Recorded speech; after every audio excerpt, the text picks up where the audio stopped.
अस्सलाम वालेकुम नाज़रीन, साउथ टुडे में आज हमारी मेहमान हैं फ़रा अज़ीम शाह। मेंबर बलोचिस्तान असम्बली हैं, गवर्नमेंट बलोचिस्तान की पहले की तर्जमान भी रही हैं और ईमान पाकिस्तान तहरीक की चेयरपर्सन हैं। पाकिस्तान में चैम्पियन ट्रॉफ़ी चल रही है, बलूचिस्तान की सूरत हाल है, तमाम चीज़ों पे आज इनसे गुफ्तगू करेंगे। लेकिन सबसे पहले चूँकि इस वक्त पूरी कौम जो है वो चैम्पियन ट्रॉफ़ी देख रही है और पाकिस्तान की टीम की कारकर्दगी से मायूस भी है, तो मैडम सबसे पहले तो आपका शुक्रिया, आपने टाइम दिया। पाकिस्तान और इंडिया का मैच था, कौम पूरी चार्ज थी, वो मैच हारे तो एक चांस था कि शायद बांग्लादेश न्यूजीलैंड को हरा दे तो शायद पाकिस्तान आगे चला जाए, वो भी अब उम्मीदें ख़त्म हो गई हैं। लेकिन अब हम सिर्फ मेज़बान रह गए हैं चैम्पियन ट्रॉफी में जो टीमें आई हुई हैं, कैसे देखती हैं? बिस्मिल्लाहिर्रहमानिर्रहीम। सबसे पहले तो अदनान बहुत शुक्रिया। बड़ा अहम इशू आजकल चल रहा है इंडिया और पाकिस्तान में, क्योंकि आपको पता है कि हमेशा से जब भी क्रिकेट मैच होता है तो दोनों तरफ की जो आवाम है बहुत एनर्जेटिक हो जाती है और दुनिया भर की नज़रें जो हैं वो इंडिया और पाकिस्तान के मैच पर होती हैं और बहुत बड़े बड़े, मैं कहती हूँ कि करोड़ों की जो रुपए हैं वो जुए के तौर पे लग रहे होते हैं। ये भी आप जानते हैं इंडिया और पाकिस्तान के मैच पे एक जोश है हमारी पाकिस्तानी अवाम में, हमारे बच्चे, बूढ़े, औरतें सब के सब इंतज़ार कर रहे होते हैं कि पाकिस्तान और इंडिया का मैच है और हम बहुत जज्बे के साथ हम बैठते हैं मैच देखने के लिए और हमेशा से हमें मायूसी का शिकार होना पड़ता है। इस मैच से पहले मैं लाहौर में थी और लाहौर में पीसी होटल में बहुत सारी टीम्स वहाँ पर मौजूद थी, ऑस्ट्रेलिया की, इंग्लैंड की, इवन के पाकिस्तान की। आप ये देखें कि पाकिस्तान हमारा इस्लाम के नाम पर बनाया गया मुल्क है और इस्लाम क्या है? हमारे इस्लाम में तो मगरूरी तो बिल्कुल कतई तौर पे बर्दाश्त नहीं की जाती। आप देखें कि हमारे खिलाड़ी कितने मगरूर हैं, अपने फैंस के साथ बात करते हुए भी मैं कहती हूँ कि मुंह ऐसे बना लेते हैं, ये फैंस ही तो हैं जिन्होंने आपको यहाँ तक पहुंचाया है, वरना आपके अंदर तो ऐसी कोई कारकर्दगी नहीं देखती मैं। आप ये देखें हमारी टीम, किसी का भांजा, किसी का भतीजा, किसी का दामाद, ये खेल रहे हैं। सिफारिशी कल्चर इतना आम हो चुका है कि अफसोस इस बात पर होता है, अगर वहां ये कहा जाता ना, अब आप देखें पूरे सोशल मीडिया पर, इंडिया पर, पूरी दुनिया में ये कहा जा रहा है कि पाकिस्तान हार गया। मुझे अफसोस इस बात पर होता है क्योंकि पाकिस्तान में किसी टैलेंट की कमी नहीं है, पाकिस्तान में किसी तौर किसी चीज की कमी नहीं है।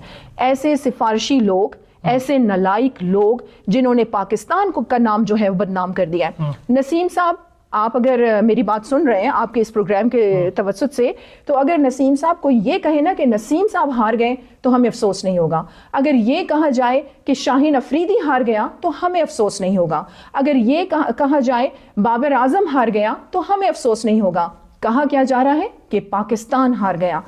इधर हमें एतराज़ है क्योंकि पाकिस्तान में किसी टैलेंट की कमी नहीं है। और मैं इस प्रोग्राम के तवज्जुद से अपने जनाब वज़ीर आज़म को और इवन मोहसिन नकवी साहब जिनके पास इंटीरियर मिनिस्ट्री भी है, जिनके पास पीसीबी की वो चेयरमैनशिप भी है, मैं हैरान हूं कि आप नहीं देख रहे कि यहाँ जहां बात आ जाए पाकिस्तान की वहां कोई कॉम्प्रोमाइज नहीं है। और हमेशा से आप ये देखें हमारे जो बेचारी मासूम अवाम है हमेशा से बैठ जाती है टीवी लगा के, बड़ी बड़ी स्क्रीन्स लगा के बैठ जाते हैं इस उम्मीद पर कि शायद इस बार ये कोई अच्छी परफॉर्मेंस का मुजाहरा करें। करोड़ों रुपए कमा रहे हैं, 5 स्टार्स होटल्स में इनको ठहराया जा रहा है, बड़े बड़े जहाजों में इन्हें फिराया जा रहा है और वो आप देखें ऑन ग्राउंड रियलिटीज क्या है, वो रिजल्ट आपको क्या दे रहे हैं, वो बल्कि आपको बदनाम कर रहे हैं। और अफसोस मुझे सिर्फ इस बात का है कि ये क्यों कहा जा रहा है कि पाकिस्तान हार गया। पाकिस्तान कभी हार नहीं सकता, पाकिस्तान में किसी टैलेंट की कमी नहीं है। कमी इस बात की है कि ये सिफारिशी कल्चर, ये जो रिश्वत लेके लोग आते हैं और जो सिफारिशी कल्चर है, इसको खत्म होना चाहिए। किसी का बाप, किसी का भाई, किसी का भतीजा, किसी का दामाद खेल रहा है, भाई परफॉर्मेंस बेस्ड आपके फैसले होने चाहिए and right job for the right people. ये पाकिस्तान में कमी है। लेकिन अब हम खामोश नहीं बैठेंगे। आप देख रहे हैं कि लोग किस तरीके से जज्बाती हुए हैं। तो आप देखती हैं कि पूरी कौम जब जिस दिन मैच होता है वो अपने सारे कामकाज छोड़ देते हैं, खाना पीना छोड़ देते हैं, टीवी स्क्रीन के सामने बैठ जाते हैं। अच्छा, यहाँ अदनान मैं आपको बताऊं, मैं सोशल मीडिया पे देख रही थी, किसी ने लगाया हुआ था अपना स्टेटस कि मेरे चचा हॉस्पिटलाइज हो गए हैं इस मैच की वजह से और स्ट्रेस की वजह से उनकी डेथ भी हो गई है।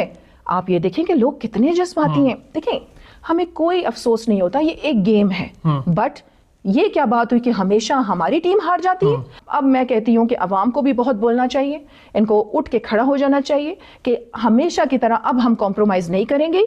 ये सिफारिशी कल्चर, ये रिश्वतखोरी, ये खत्म होनी चाहिए और पाकिस्तान में टैलेंट की कमी नहीं है। ऐसे ऐसे खिलाड़ी हमारे, क्या क्रिकेट, क्या किसी और स्पोर्ट्स का मैं यहाँ पर जिक्र करूँ, ऐसे ऐसे टैलेंट मौजूद हैं कि हम दुनिया में किसी भी मुल्क से नहीं हार सकते।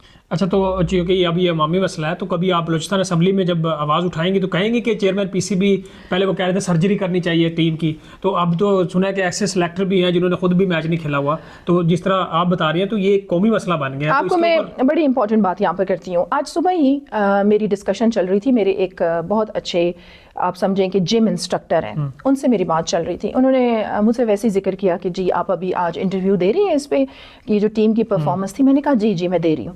انہوں نے مجھے آگے سے کہا کہ آپ ایسا کرنا، چھوڑیں محسن نقوی کے بارے میں بات نہ کرنا، اس لیے کہ پھر کل کو کوئی کام ہمیں پڑ سکتا ہے. میں نے انہیں وہیں روک دیا. یہ بات ہم نے اپنی قوم میں چینج کرنی ہے. عزت، ذلت، زندگی، موت، رزق، یہ سب کچھ آپ کو خدا دے گا، کوئی انسان آپ کو نہیں دے سکتا.